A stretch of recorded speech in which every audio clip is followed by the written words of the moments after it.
Salut les filles, donc je vous retrouve aujourd'hui dans cette vidéo pour faire un maquillage de mariage. C'est un maquillage qui m'a été énormément demandé et c'est vrai que je trouve que c'est sympa à faire. Donc je vais vous donner 2-3 petits conseils et je vais vous montrer comment j'ai réalisé ce maquillage. Voilà, c'est quelque chose de très simple, de très neutre.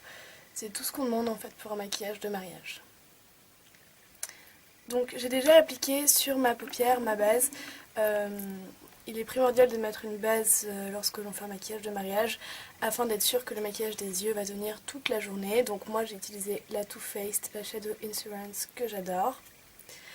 Ensuite, pour vraiment unifier la paupière et la matifier, je vais venir utiliser le fard brûlé de chez MAC qui est un fard... Et je vais venir l'appliquer avec le E50 de chez Sigma, c'est un très gros pinceau fluffy comme ceci. Et je vais venir en appliquer sur toute ma paupière, enfin fixe et mobile. Ça va nous permettre de dégrader plus facilement la couleur par la suite. Et vu qu'on va utiliser que des fards mat, puisque oui, pour un maquillage de mariage on n'utilise que des fards mat, puisque lorsque l'on va prendre des photos de la mariée, c'est-à-dire toute la journée, je pense pas qu'elle ait envie de ressembler à une boule à facettes, donc c'est pour ça qu'on utilise des fards mat. Voilà. Une fois qu'on a appliqué ça sur toute la paupière, on va venir en reprendre avec un pinceau plat tout bête. Là je vais utiliser, je crois que c'est un Coastal Sense, et on va venir en déposer sur la paupière mobile uniquement en insistant puisque ça va être la couleur que l'on voit ici. Voilà. Ensuite, on va venir prendre un fard un petit peu plus foncé que la couleur de notre peau, toujours mat, pour venir creuser la banane. Donc moi je vais utiliser le fard MAC Wedge, donc c'est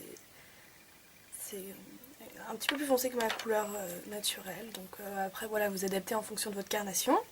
Et je vais venir l'appliquer avec un E35 de chez Sigma dans tout mon creux pour commencer.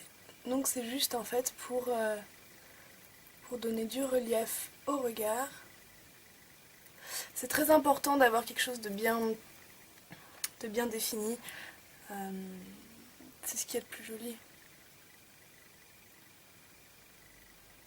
Donc on applique ça dans le creux, progressivement. C'est important dans un maquillage de mariage d'y aller progressivement. On veut que tout soit parfaitement estompé, parfaitement appliqué. On ne veut pas se retrouver avec des taches. Donc c'est important d'y aller petit à petit. Une fois que je l'ai appliqué correctement dans mon creux, je vais venir en reprendre sur mon pinceau et je vais l'appliquer dans le coin tout externe. En le fondant avec le brûlé jusqu'à peu près ici. Voilà. On relie bien pour pas qu'il y ait de taches. Et on repasse dans le creux en estompant. C'est très très très important l'estompe.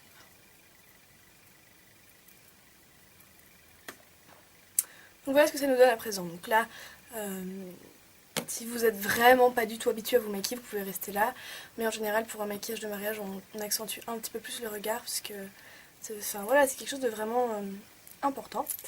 Donc je vais venir foncer un peu ce coin externe et ce creux avec un autre fard. Donc là je vais utiliser le fard Expresso de chez MAC. Donc c'est un mat, un brun plutôt clair.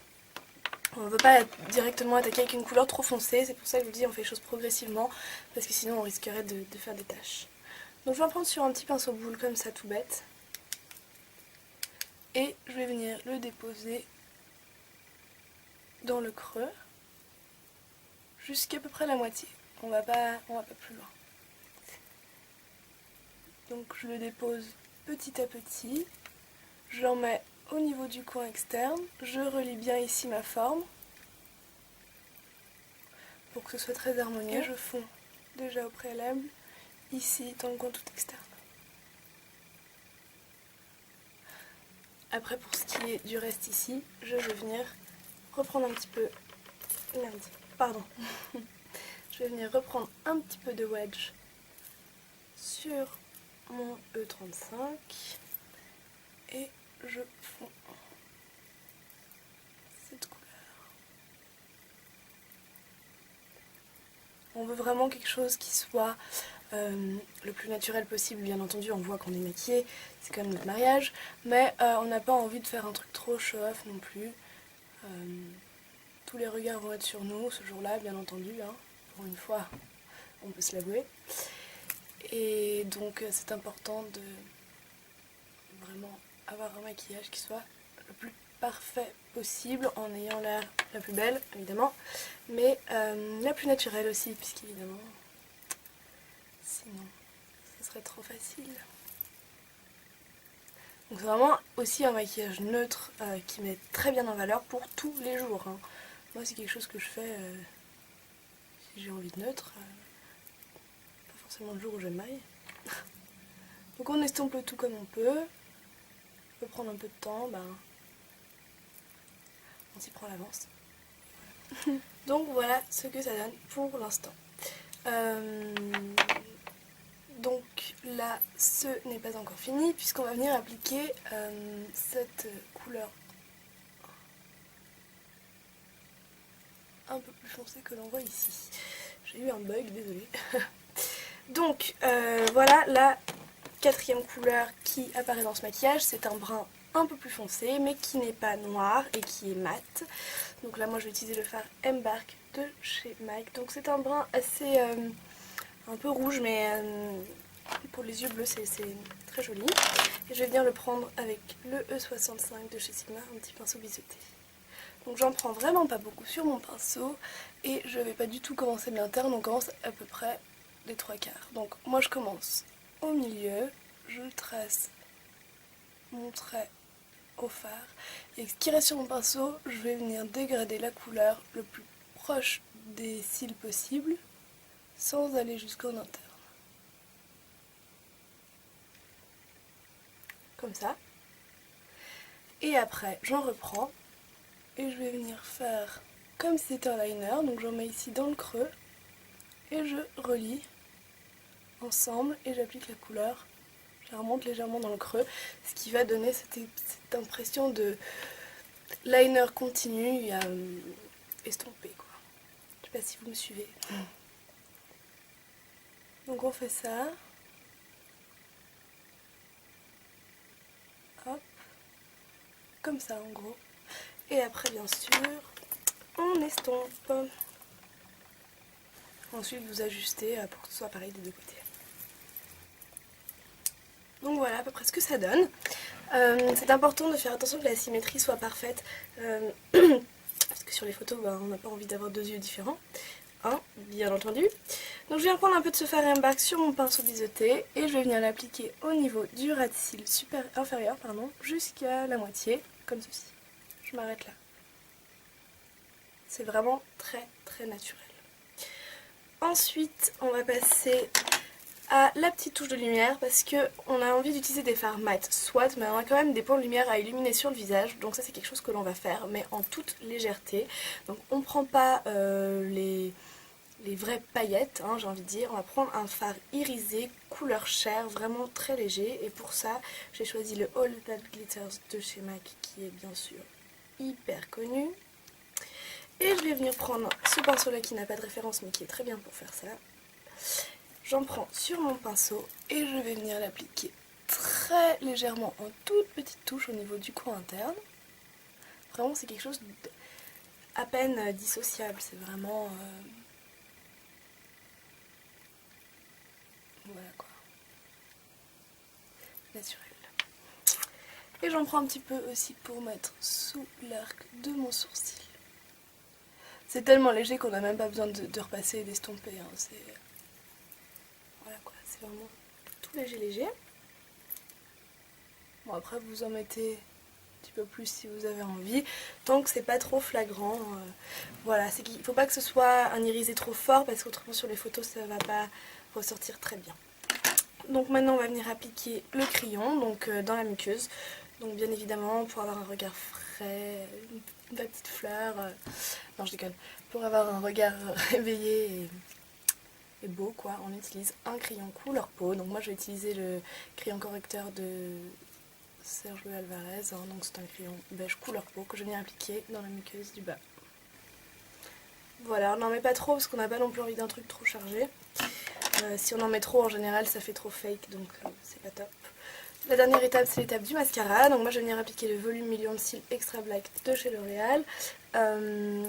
Seulement en haut et en couche très légère, on n'a pas envie de se retrouver avec des cils pâte d'araignée, on veut quelque chose de très naturel, qu'on n'ait même pas l'impression qu'on a du mascara, c'est vraiment léger comme vous pouvez le voir. Donc voilà ce que ça donne une fois le look terminé. Donc moi je trouve ça vraiment assez joli, c'est frais, c'est beau, c'est pur. Bref, c'est tout ce qu'on veut pour un mariage, c'est très naturel et j'espère que ça vous a plu. Donc maintenant je vais vous donner 2-3 petits trucs à faire impérativement. Donc c'est utiliser des fards mat, une touche, enfin je résume un peu quoi, une touche lumière très légère, blush mat aussi, ou alors très très légèrement irisé. Moi celui que j'ai utilisé est très légèrement irisé, mais il faut vraiment bien retenir en tête en fait tout simplement que les paillettes en photo, ça ressort pas génial. Ensuite, il est aussi important de redessiner les sourcils ou de les remplir. Moi, vous êtes habitués à me voir comme ça, donc ça vous choque pas, mais c'est vrai que pour certaines personnes qui n'ont pas l'habitude de le faire, c'est pas toujours évident. Donc voilà, mais c'est important de le faire pour vraiment structurer le regard et le maquillage. Et puis, mes cheveux me cassent les pieds. Et puis... voilà, parce qu'en fait, en général, quand on fait un maquillage des yeux et qu'on redessine pas les sourcils, c'est vrai que ça fait pas très net. Et voilà. Ensuite, le teint, c'est pareil, on le veut mat et poudré, donc on veut pas un effet poupée ni masque. On veut un fond de teint qui soit léger, avec un très bon correcteur, ce qui va nous permettre d'avoir un teint parfait que l'on va poudrer et qui ne doit pas bouger. C'est pour ça aussi qu'on le veut mat. Évidemment, en dessous du teint, on applique un primer, c'est comme pour les yeux, du coup on veut pas que ça bouge, vraiment ça doit durer longtemps. On n'a pas forcément le temps de se faire des retouches de maquillage quand c'est le jour de notre mariage, hein, bien entendu. Donc moi ce que j'ai utilisé et que je conseille, qui est vraiment très bien pour faire tenir le maquillage et pour donner une peau toute lisse, c'est le Prime and Poreless de Too Faced. Donc il est génial, je l'avais reçu en test de la part de la marque et c'est vraiment un produit que j'ai adoré. D'ailleurs c'est la seule base de teint qui a un effet sur moi. Donc au niveau du blush, on utilise quelque chose de très naturel et de plutôt mat comme je vous l'ai dit. Donc moi j'ai utilisé un truc tout con que j'avais acheté sur internet, je sais même pas si ça se trouve, mais franchement il n'y a rien de plus bête. C'est un blush très clair, qui va donner un effet naturel quoi, dans les beiges vieux roses comme ceci.